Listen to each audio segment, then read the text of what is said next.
Welcome, friends, to the Someone Gets Me podcast. I am your host, Dianne Allen, and I am so delighted that you're here. This podcast was created because I believe there is a visionary leader inside each one of us who is waiting to be seen. In each episode of Someone Gets Me, you will hear useful tips from successful visionaries who will share their stories about how being seen has allowed them to take their vision out into the world with action. Why normal is not healthy. All right, folks, I'm kind of on a soapbox. No, I'm not kind of on one. I am on a soapbox about this topic because I'm so tired of hearing standardized test. It's not normal. Blah, blah, blah, blah, blah, blah, blah, blah, blah. I'm sick of it. So I really want to clear up my viewpoint on it and what I see as the biggest issues here in our culture. Because I have been working in the mental health, addiction, and personal development and mentoring world for 40 years. That's 4 decades. And I have been saying this for the large majority of my time. The same message you're going to hear now, over and over and over again. But I don't think I've ever really put it on video or taken the risk to be this vulnerable. But here I go because I'm led to. I feel compelled. So normal. We laugh and say normal is a setting on the dryer, or, the definition of normal is that which society accepts, which I don't want to be that, for one, because I don't believe in all the divisiveness and hate and judgment. So I don't want to be normal in that sense. And let's talk about that word, normal. Yeah, I'm a word geek. My mother was a word geek. Her mother was an author. I'm an author. It kind of all goes together. Well, normal didn't even show up in the English language until somewhere around the 1850s, 1860s, somewhere around there. And it came because of the Industrial Revolution, right? And it was all about standardizing things so things could be mass produced and mass done and taken care of. So we were sold a belief and an idea to make things easier to industrialize and standardize products and services in the world. So even back then, the idea to group everything and make it a normal thing was contrived in order to make industrialization happen. Now, I'm not saying industrialization is wrong or bad, or that idea is bad or wrong or any of that. That's not what I'm saying. But what I'm saying is it's 2021 now. And so I believe that humanity has used up all the value of the idea of normal and standard. Standardized testing has been proven over the last many years to be invalid in many, many ways. Now, I did really good on standard testing because I'm really had that aptitude, right? My brother didn't do as good on standard testing as I did, though he did well. And I know people who are much brighter than me who do really rotten on standardized testing. So it doesn't really show anything of great value. It gives you a flavor like an IQ test. It shows what you know about whatever that content is, but it doesn't mean that's how smart you are or not. Not really. So we're starting to see through that whole belief system and that whole idea that we have to fit into this box, into this norm, in order to receive services, do what we need to do, buy things or whatever. Like, I'm 4'11", and when I was in college, I had a hard time buying clothes. I had a hard time buying clothes in high school and junior high school and all that too, because I'm short. I'm not normal. I'm shorter than the average woman. And so all the sleeves on all my clothes, too long for me. Waists didn't fit, right? The length of things didn't fit. I remember when capri pants were in, and I was living in Tampa, Florida at the time, and I went to a really well-known store, and I bought a whole slew of them, and because they were like long pants to me, and I was so happy because I did not have to hem everything before I could wear it. And when you're as short like I am, the hemming only isn't it, right? Because it's the other size. So I've had such a struggle most of my life because I'm not normal. I don't fit into the normal. And I say it over and over to my clients that you're not normal, and nor do you want to be. because normal by itself, fitting into the norm, being in the box, is not healthy. It's not how humans are made. It might be great to have a normal color of gray for the car or a normal widget thing, but it's not okay. It is not okay to group human beings into a class, a norm, and call it done. Because the truth is, every single one of us is different. We are diverse, we are beautiful, we are amazing, and we come into this world with our own ability, talent, goodness. And I'm so tired of the pathologizing of our experience. I have a client right now, or an ex-client right now, who's suffering unbelievably. Why? Because he has drank the Kool-Aid, so to speak. He has bought the idea that he's not normal, and he's looking for all the expressions of how he's sick, and keeps looking for, this is wrong with me, that's wrong with me, this diagnosis, this is wrong with me. The truth is, he's profoundly gifted with an intellectual overexcitability. That's the truth. And he hasn't made friends with it yet. And he refuses to make friends with it because he's still in a trance of the belief system that there must be something wrong with him because he's struggling. And to which I say, what if you're struggling because what is your valuable gift that you're bringing to the world has been mislabeled and misidentified and misused and turned into what's wrong with you in your own mind? What if that's the situation here? What if the real situation is you're bright and talented and amazing, and it's time to make friends with yourself and friends with your gift in order to bring it forward so that your difficulties diminish? What if? What if you released pathologizing? I have another client who's really amazing, and she said very similar things. She has bought into the idea that she's got this disease and she has to fix it, and there's something wrong with her. To which I say, you struggle the way you do sometimes because there's so much right with you, and we live in a culture that only talks about what's wrong. We don't talk about what's good or what's right or what people's gifts are or how to use them. We don't do that. It's all about what the problem is. So trying to be normal is not healthy. It's not healthy. Healthy people can live their life dealing with whatever our quirkiness is and our different neurology and our different sensory things, dealing with all of that with joy and really being excited about those very same things in others. Like, I love the diversity of people. And I love that there's no two people that are the same. I love that we all think a little different and our neurology is a little different, in some cases a lot different, because it brings such greatness and rich and depth to my life. So trying to be normal does not work. It causes lots of trouble. It causes trouble in burnout. It causes trouble by creating shame because it's a belief system that somehow I'm inherently not good enough, because that's what shame is. I'm not good enough. I'm somehow inherently flawed. That's different than guilt. That means I did something wrong. So shame is this, I don't fit in, so what's wrong with me? And I remember when I was very young, that being the case.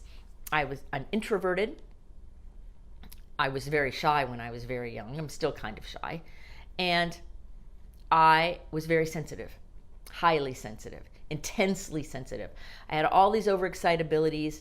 I don't even know if anybody knew those words then in my world. I didn't. And I felt things deeply. My own mother said that your bladder is too close to your eyes, and really shamed me for being tearful often when I was hurting. Now, I don't think she meant to hurt me, and I don't think she meant to shame me in the way that I ended up taking that energy in, because she was a loving, kind, great woman. I don't think she meant it, but it still happened. I had teachers make fun of me because I could rip through a test really fast and ace it, and therefore, there was something odd about you. I had other teachers ask my mother if I knew how to speak because I didn't talk very much in class. I didn't see the need to, and I was shy, right? I had trouble in Girl Scouts because I didn't fit into the norm and the cliques. I saw the world differently. So I had a lot of struggles with this all my life. So as I got older and got my degrees in psychology and started working as a counselor and then going into addiction work and then creating specialty programs, I noticed that the same kind of quirky, different people always kept finding me. And I think it's because there's great value in realizing that normal is not healthy. It is highly overrated. Highly overrated. And I think that now in 2021, the world has changed enough where those of us who have appreciation and knowledge and understanding beyond the 1860s definition and understanding of standardizing everything we need to raise our voices is what we need to do, so that all of this trying to squish our kids and squish our adolescents and squish all of us into spaces and places that don't work can be left behind. We can look at the previous several decades as a great learning experience of how not to treat a human being and how not to look at people. Because if I took you and I kept shoving you into a corner and silencing you and pushing you down over and over again, when you finally get a little freedom, that grief and that shift of finally getting some freedom after being oppressed your whole life can create violence and rage and anger. It can, because the old pain, all that grief, all of that denial of self at the hands of others comes erupting out like a volcano. And do you blame that person? I remember when I started coming into my own and I started coming into this understanding and I started teaching it to my clients, I remember counselors at places where I was the clinical director arguing with me in front of clients, arguing with me about what normal is and that they need to be normal. And I'm like, no, normal is a standardization and people, humans, do not fit into it. My dog is a Labradoodle. She sheds like there's no tomorrow. She looks more like Lab than Doodle. She doesn't fit into the norm. And she's the most loving, kind, amazing dog. So do we throw her out because she's not the normal Labradoodle with the curly hair? No, we don't. Do we throw out our children? Do we throw out our elderly people who see the world different? Do we throw you out because you're different? It's time that we wake up, people. It is past time we wake up. I have been taking this message to all of my clients and out in the world and in my books and everything I can think of tactfully over many years, many years. There was a video for a while on my Visions Applied website that said this exact message with a cartoon, right? And ask anyone who knows me. I have a passion about this. And I've tried to be tactful, and I've even said that being silent in the face of these kinds of problems and challenges in the world is not okay. It's time that those of us who are aware start speaking, like really, and not just in opposition. The thing that gets on my nerves sometimes is people talking only in opposition, like, well, you guys are wrong because you're trying to normalize us, and so we're over here being diverse. Well, unity, all of us coming together, and diversity can mutually coexist. In fact, they support each other if people have any kind of wisdom at all. Because we can be very diverse and quite unified at the same time. Because unity is not sameness. Unity is coming together. And I would much rather come together with a group that is diverse and rich and deep and vulnerable and authentic than a group that is all the same and superficial and walking around like this. I don't want to be around that. It doesn't serve the world. It doesn't serve our mission. It doesn't help humankind.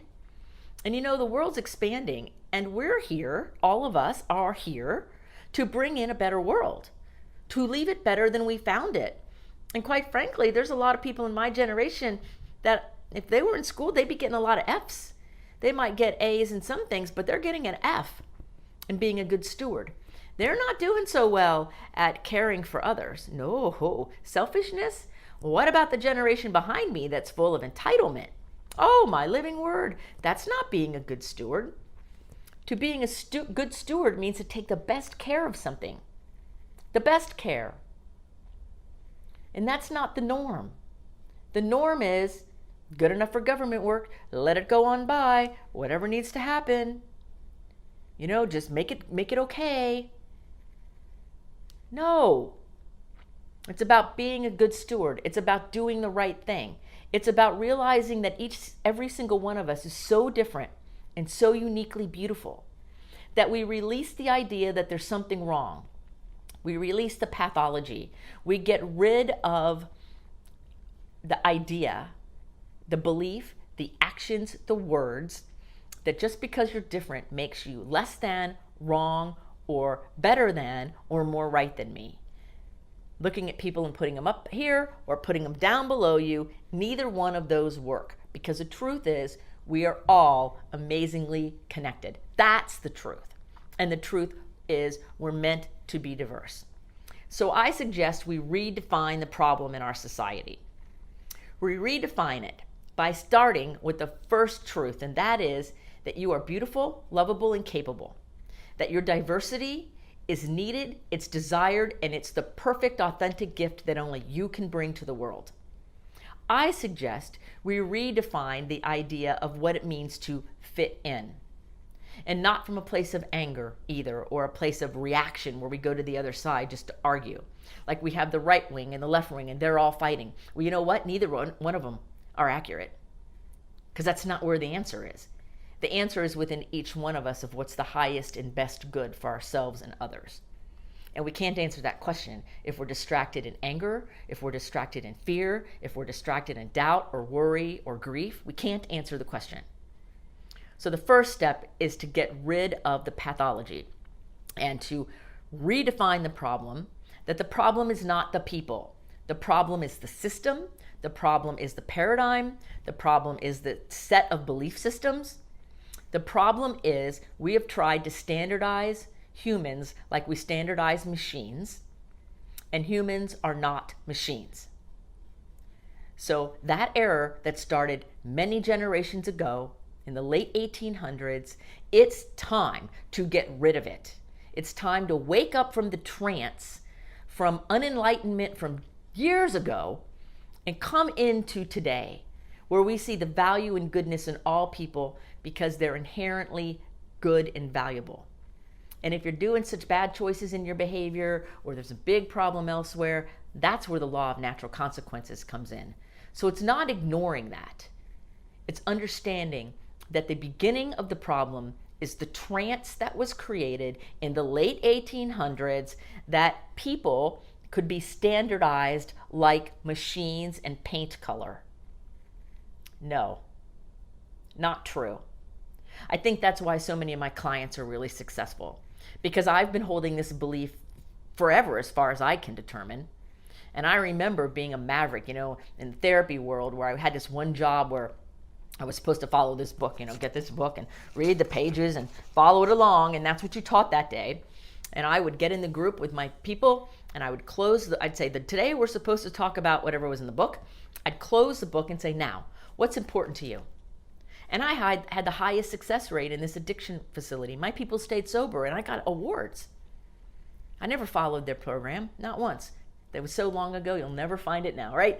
But the point is this. The point is they were human beings. How could we standardize them to a notebook, a 3-inch notebook, and if it's fourth Tuesday, this is what you need to know?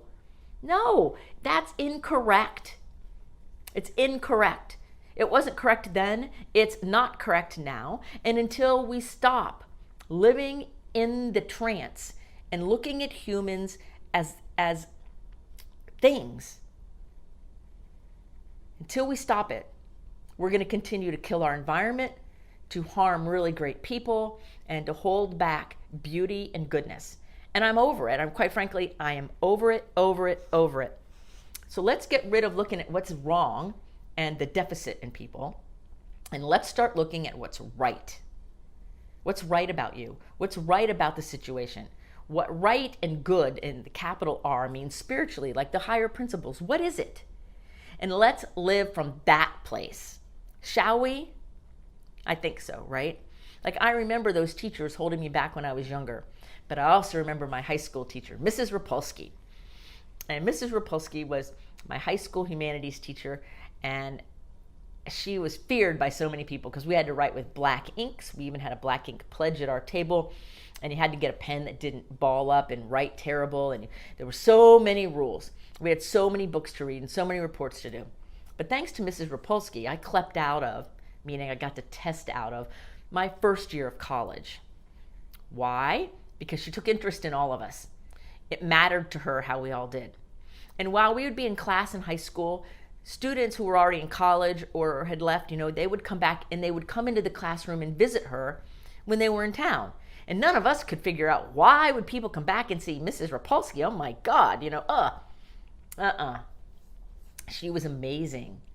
She set us up for success. She believed in us in ways that nobody else really did. I was grateful because at my high school, there were multiple teachers like that, where we were supported, we were encouraged, we were told we could do it. In fact, at our high school reunions, we still talk about it because it was an important time, and the teachers at that time in that space in that school were supportive.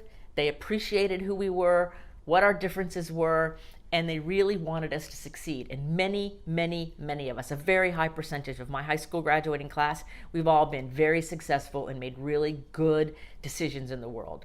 With all our mistakes and all our messiness and all our stuff, we were supported and we were seen for who we were, and we weren't thrown into these boxes.